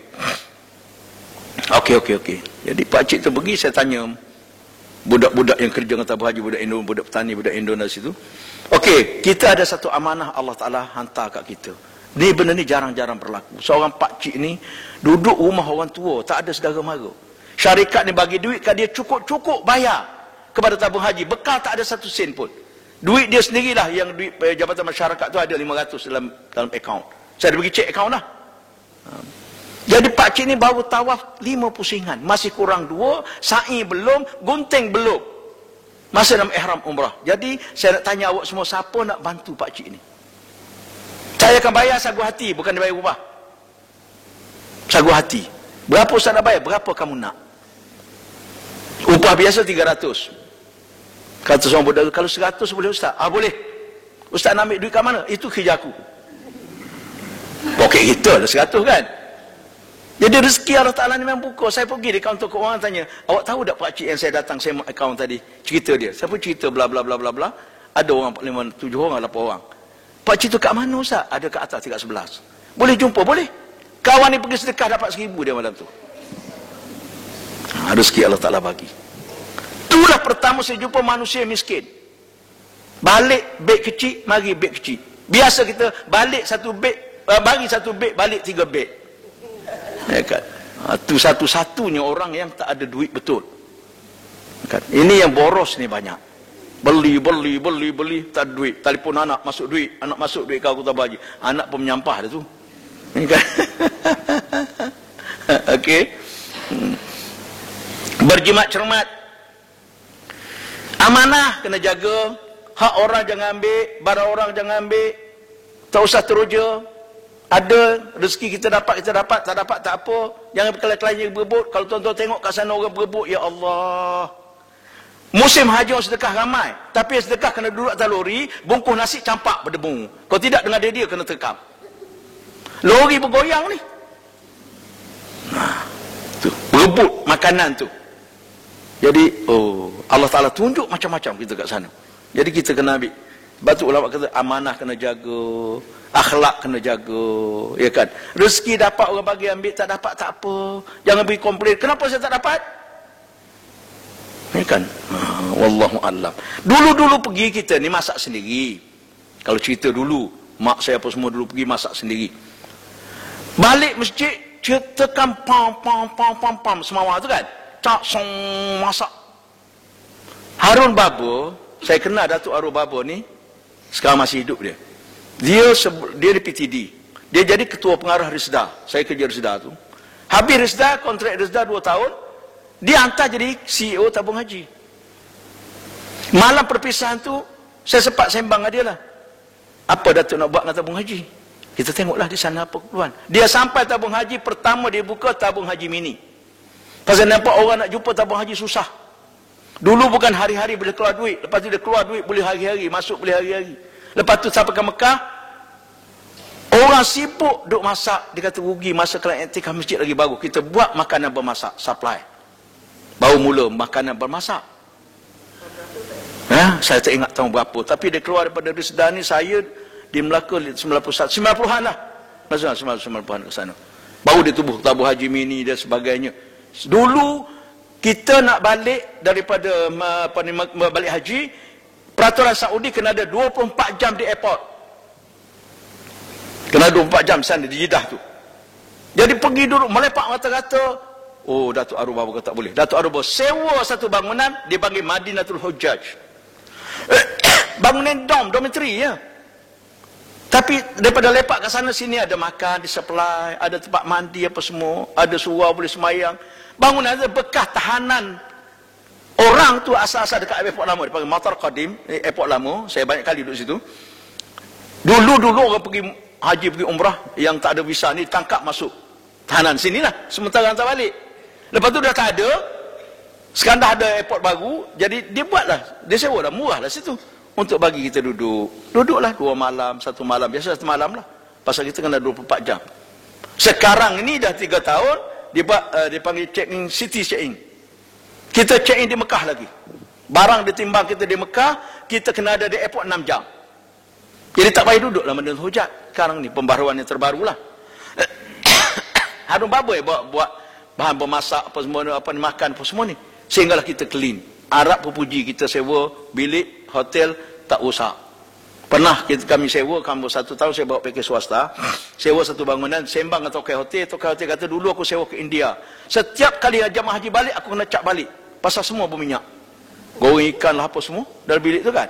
Baju pun berminyak. Sewa ke Malaysia, aku syukur dia tu orang Malaysia makan dah disupply apa semua. Cuma satu Malaysia ni aku pening kepala. Apa dia? Macam itik. Nak mandi banyak. 3 lori sehari tak cukup air pula dah. Aduh. Sentiasa bertaubat. Nah, ini kena ingat.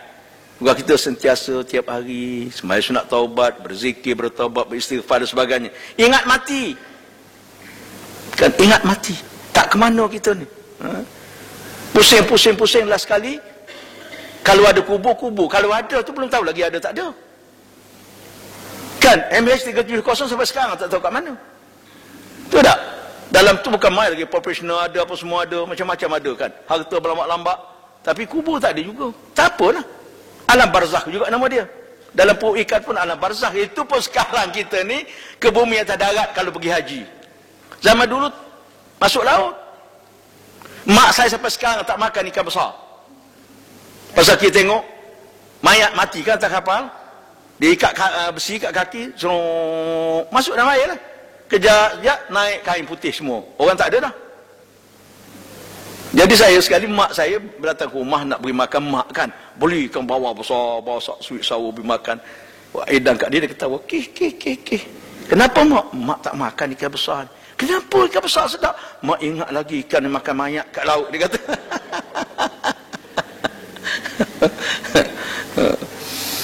Ridha, kena banyak ridha kita pada Allah Ta'ala kan. Ridha apa yang kita dapat, Alhamdulillah.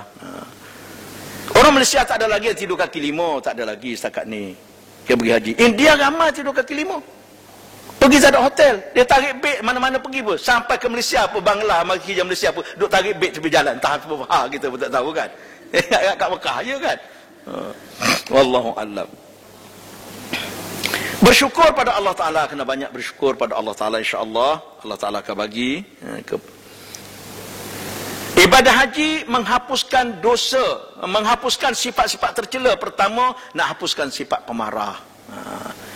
Jangan marah sangat. Jangan tengking orang, segah orang, tepuk meja. Tak ada maknanya tu semua.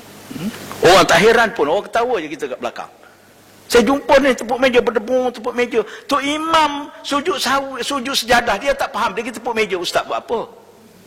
Tan Sri ni tahun 2015 di Madinah. Dia tepuk meja, Ustaz nak tanya sikit, apa hal tu imam tadi? Pergi sujud tak rukuk. Kawan tu baca surah sejadah bagi jemaat. Nampak sangat kita tak pernah pergi masjid. Ya kan? Aduh. Ialah manusia kan macam-macam. Macam-macam.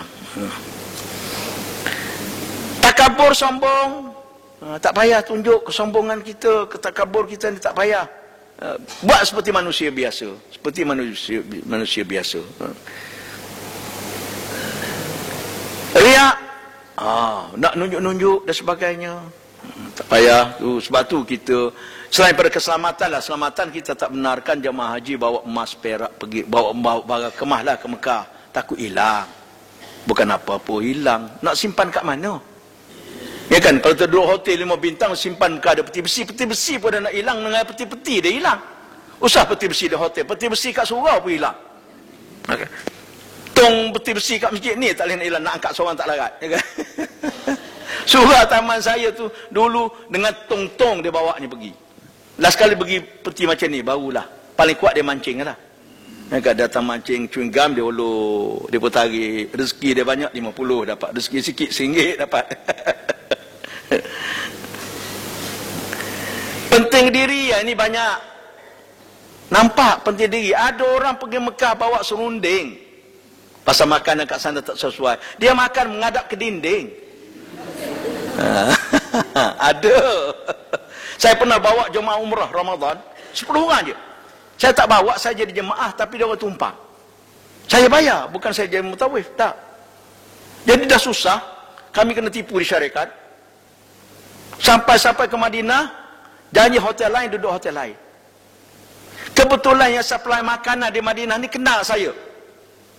Saya kenal dia tahun 90-an dulu. Dia kenal tanya, Ustaz bawa jemaah ni ke? Tak, saya jadi jemaah. Saya datang ibadah, saya tak nak jadi petugas. Saya bayar. Seperti orang lain bayar. Ni tahun 2004. Ustaz, ni besok dia orang nak melawat macam mana? Kenapa? Saya ditugaskan beri makan je. Tak ada mutawif, tak ada apa, tak ada ziarah. Nyanyilah korang. Orang baru pertama kali datang mesti kena bawa ziarah. Saya tak apa, tak pergi. Tak apa, saya naik teksi pergi seorang boleh. Kalau saya nak pergi. Aduh, kesian kat dia ni Ustaz macam mana? Tak tahulah. Gini Ustaz, kita pakat. Saya belanja duit, sewa van, Ustaz jadi mutawif. Tak apalah. Kena reda lah kan. Dah kita berkawan. Nak cerita susah. Nak balik ke Jeddah, kena tipu lagi, tak ada kenderaan.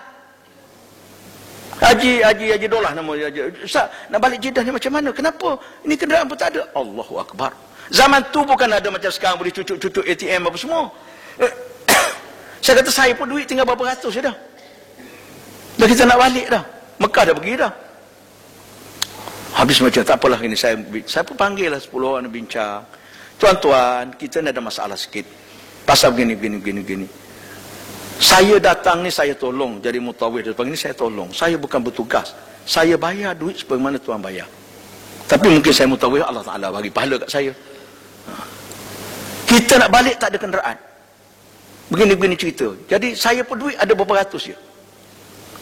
Nak sewa satu coaster 1,200 harga dia. Daripada Madinah ke Jeddah. Lama-lama okeylah. Buat kuas sikit. So, kami ingat ustaz lah. Apa nama ni dari mutawif kami. Pasal orang syarikat ni beritahu dulu pergi dengan Ustaz Safawi. Rupanya orang niaga dah kita. Tu dunia.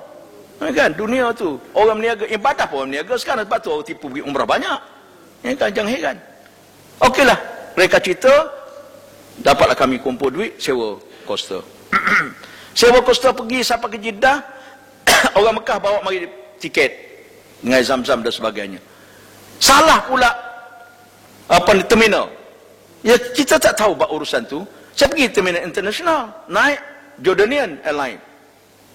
Tengok tanya orang sana, petugas di airport tu, dia kata kalau 4 digit ini charter flight tak apa ni, terminal haji.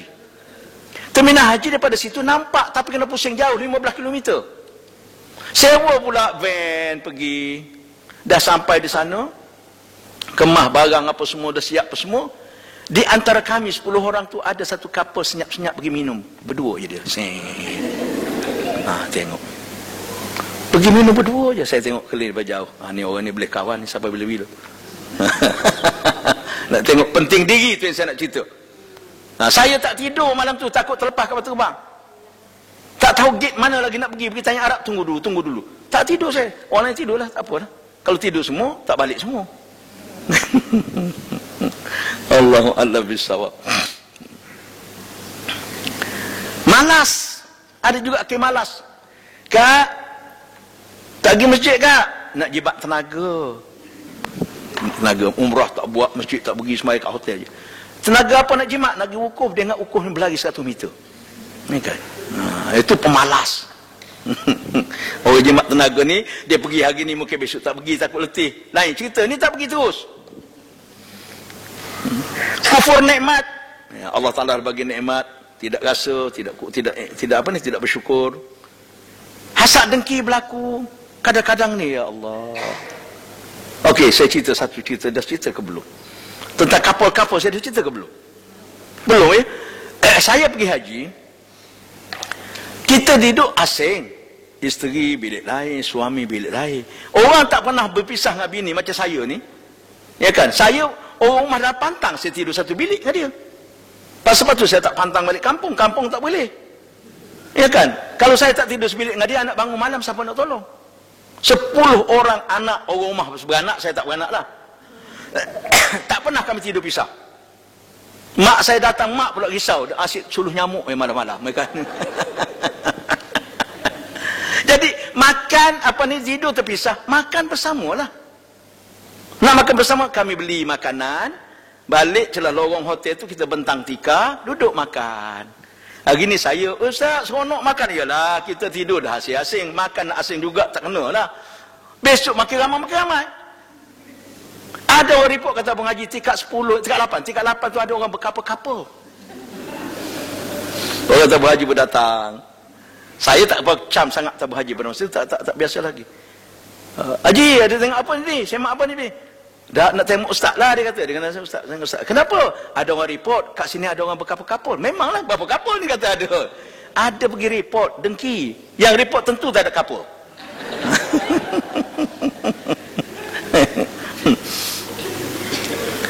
Sejarah rekas haji Nabi SAW. Okey, saya habiskan sejarah ni.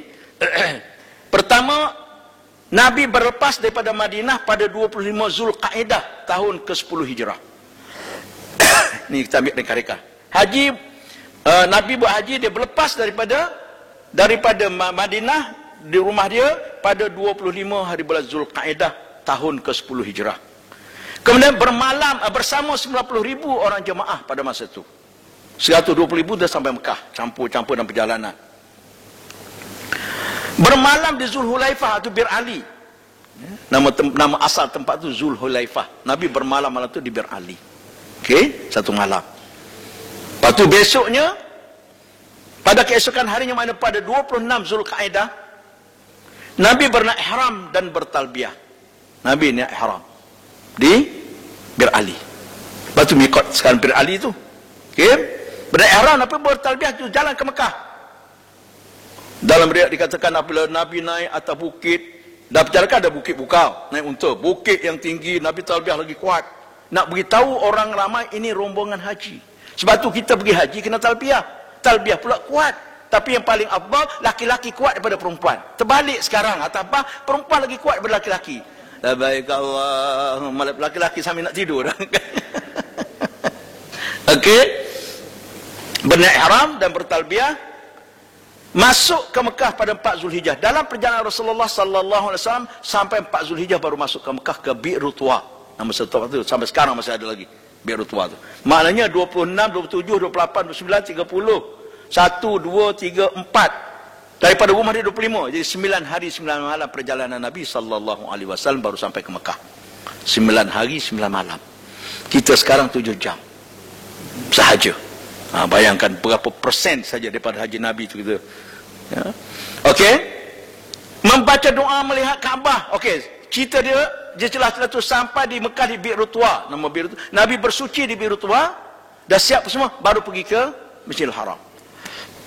Masuk Masjidil Haram pertama Nabi baca doa nampak Kaabah. Allahu Akbar, Allahu Akbar. Allah mazid baitaka hadza tashrifan wa takriman wa ta'ziman wa habatan wa rifatan wa birra.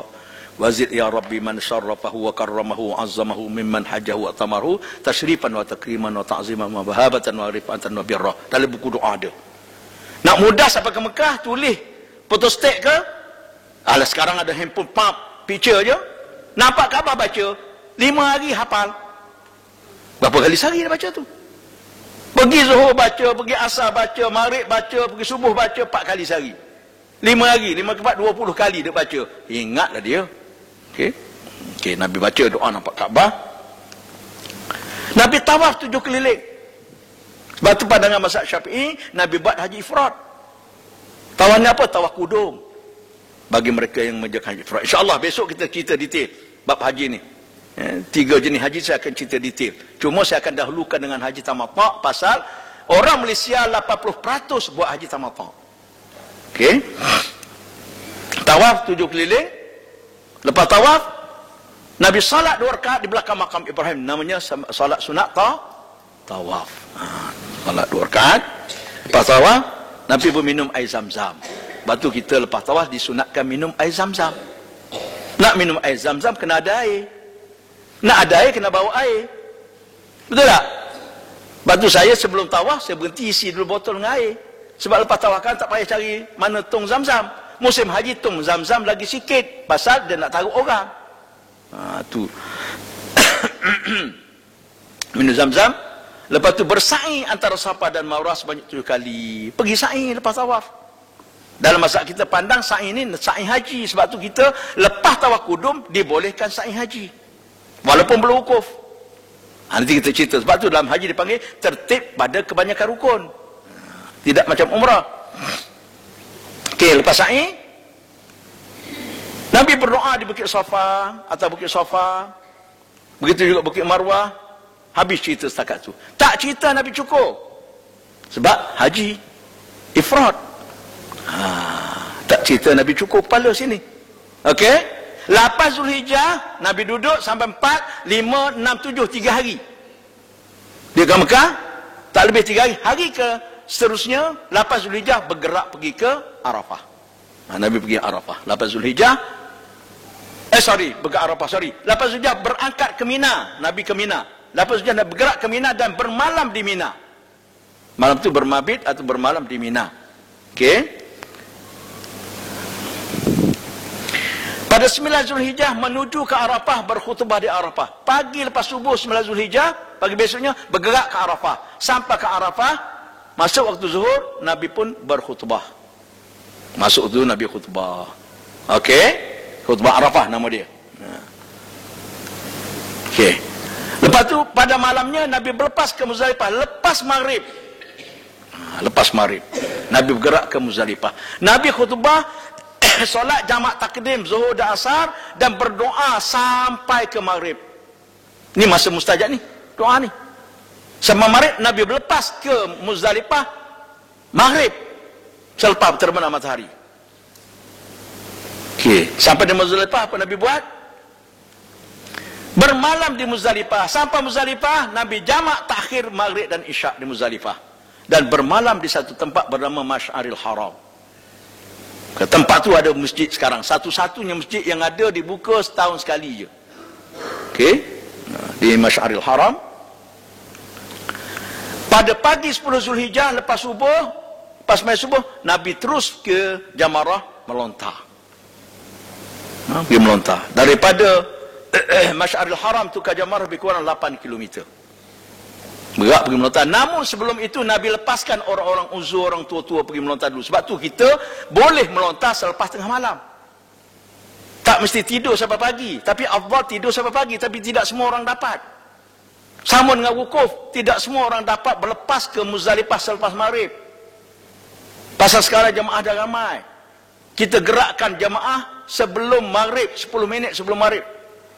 Nanti kita cerita, bab tawaf saya akan cerita balik ni. Ya, ni Nabi bergerak sampai Jamratul Kubra atau Jamratul Aqabah, Nabi melontar Jamrah Aqabah.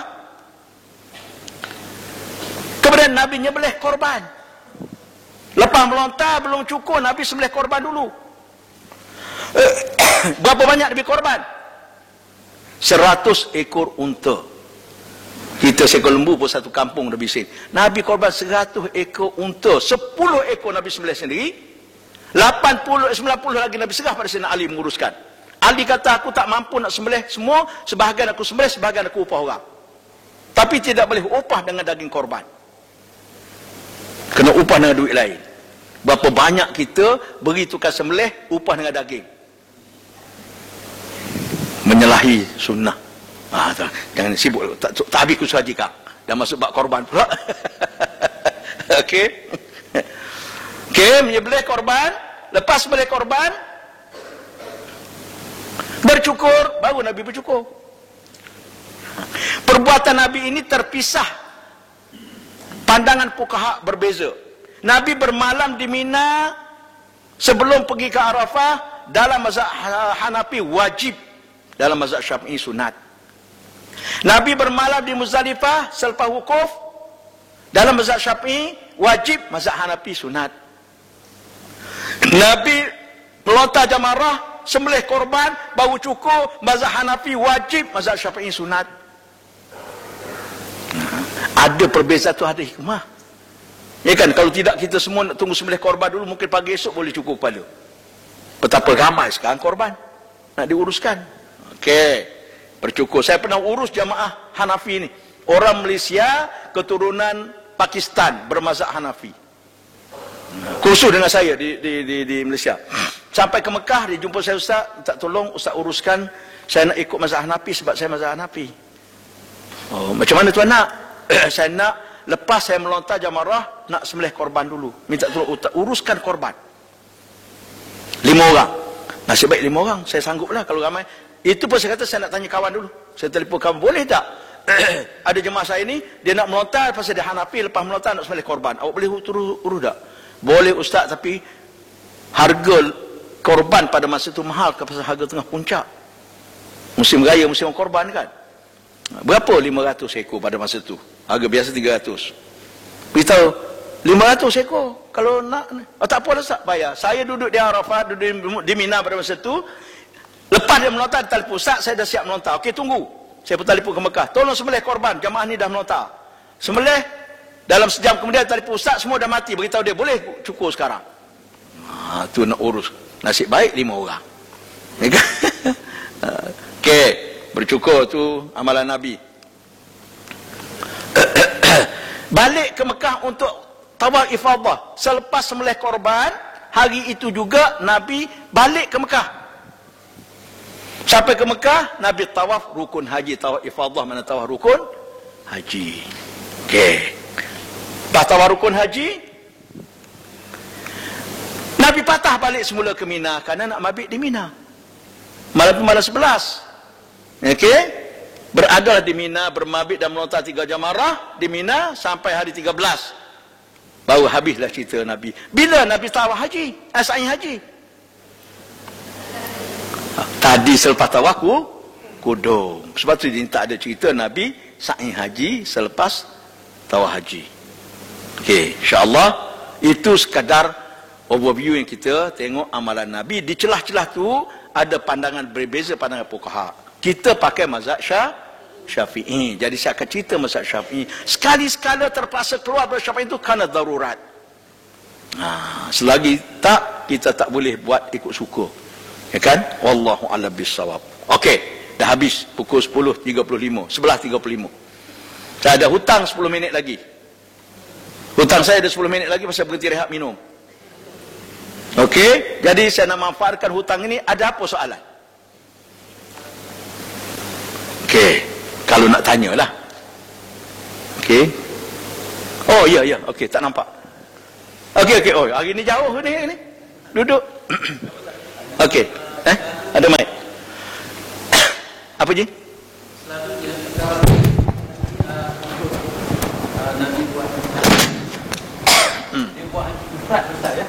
Ikut mazhab kita di haji ifrad. Alhamdulillah. Soalan yang saya nak tanya tu Ustaz dah jawab dah pasal sa'i tadi tu. Cuma takut masa buat sa'i tu sedangkan kita haji ifrad kan. Kalau tercukur tu kena dam lah Ustaz ya. Ya. Soalan saya yang kedua, selama ini yang kami tahulah, mungkin ayat akhir ini berubah. Dulu kalau buat haji daripada Mekah pergi ke Arafah dulu kan. Pergi Arafah dulu, kita buat sekarang macam tu. Saya difahamkan katanya pergi ke Mina dulu, macam ikut yang ini. Lepas tu baru pergi Arafah. Itu pergi sendiri. Ya? Itu pergi sendiri. Oh, dia orang pergi sendiri. Dia pergi sendiri. Ya, urusan tabung haji mesti ke Arafah terus. Kalau urusan tabung haji memang ke Arafah terus. Ya, sebab saya dengar kawan-kawan yang balik haji yang lepas, dia kata pergi ke Mina dulu. Itu pergi sendiri. Oh, yang itu yang sendiri. Pergi sendiri, jalan kaki sendiri. Ramai yang pergi macam tu pun. Ikut sunnah tu Ustaz. Mungkin itu yang terbaik. Tapi lah kalau mengurus jamaah yang ramai, kita takut terlepas wukuf. Kalau pergi ke sana nak urus pergi ke Mina pula besok, di Mina pada masa tu tak ada makanan.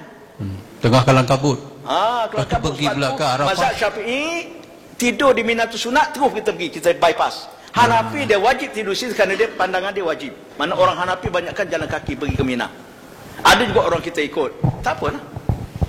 Terima kasih Ustaz. Okey. Itu pengurusan lah tu. Okey, wallah. Yang haji cerita mula-mula saya nak tambah sikit. Haji ifrad, haji tamattu' ni beza 4 benda je.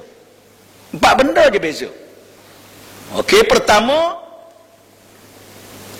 pergi niat ihram di miqat mesti sama-sama di miqat, cuma beza yang haji ifrad niat ihram haji, yang haji tamattu' niat ihram umrah. Okey. Okey tak okey ni? Kalau pening pun tak apalah, tak sampai masa lagi. Di miqat tak kira kan manazil atau di Bir Ali, orang nak buat haji tamattu' niat ihram umrah. Orang nak buat haji ifrad niat ihram haji. Tu beza, sama-sama niat. Dari segi zahiriah tak tahu ni ifrad ke apa semua, tak nampak. Okey, sampai ke Mekah pergi tawaf. Yang haji tamattu' tawaf rukun umrah, yang haji ifrad tawaf kudum. Okey, 2 beza. Lepas tawaf sa'i. Yang haji tamattu' sa'i rukun umrah, yang haji ifrad boleh sa'i haji. Dibolehkan. Okey, 3 kan? Lepas sa'i, yang tamattu' gunting pasal nak tahlul umrah. Yang haji ifrad jangan gunting, belum sampai masa. Tu je beza, 4 benda tu je. Cuma yang haji ifrad lama dalam ihram. Itu je. Menurut pandangan mazhab Syafi'i, dia ni pahala besar kerana dia susah lama. Kan duduk kena jaga larangan ihram, kenapa semua. Okey, bini boleh tengok je. Ya kan? Nak bermanja-manja tu, yang I miss you, yang I sayang you, yang jangan. Kalau naik barang tu, berdosa kita. Okey, sampai masa saya ulang balik, ini cerita saja review supaya bersemangat nak bagi kursus. Itu sajalah. Okey, cukup, insya-Allah kita jumpa minggu depan. Okey, didoakan supaya kita semua sihat. Terakhir dengan tasbih kifarah. Subhanallah bihamdi, subhanakallahumma wa bihamdika, asyhadu an la ilaha illa anta, astaghfiruka wa atubu ilaik. A'udzubillahi minasyaitonir rajim. Bismillahirrahmanirrahim. Alhamdulillahi rabbil alamin, wassalatu wassalamu ala rasulillah wa ala alihi wa sahbihi ajma'in. Allahumma rabbana ighfir lana dhunubana wa liwalidina warhamhum kama rabbawna shighara, wa li jami'il muslimina wal muslimat wal mu'minina wal mu'minat bi rahmatika ya arhamar rahimin. Allahumma inna nas'aluka 'ilman nafi'a wa qalban khashi'a wa auladan salihah wa 'amalan mutaqabbala wa rizqan halalan tayyiban mubarakan wasi'a. Allahumma inna na'udzubika min 'ilmin la yanfa' wa min qalbin la yakhsha' wa min nafsin la tashba' wa min da'watin la yustajabu laha. Allahumma ansuril Islam wal muslimina fi kulli makan wa fi kulli zaman. Allahumma inna nas'aluka hajjan mabrura wa وسعيا مشكورا وذنبا مغفورا وعملا صالحا مقبولا وتجارة لن تبور. اللهم يا عالم ما في الصدور أخرجنا يا الله من الظلمات إلى النور. ربنا آتنا في الدنيا حسنة وفي الآخرة حسنة وقنا عذاب النار. وصلى الله على سيدنا محمد وعلى آله وصحبه وسلم والحمد لله رب العالمين. تقبل الله منكم.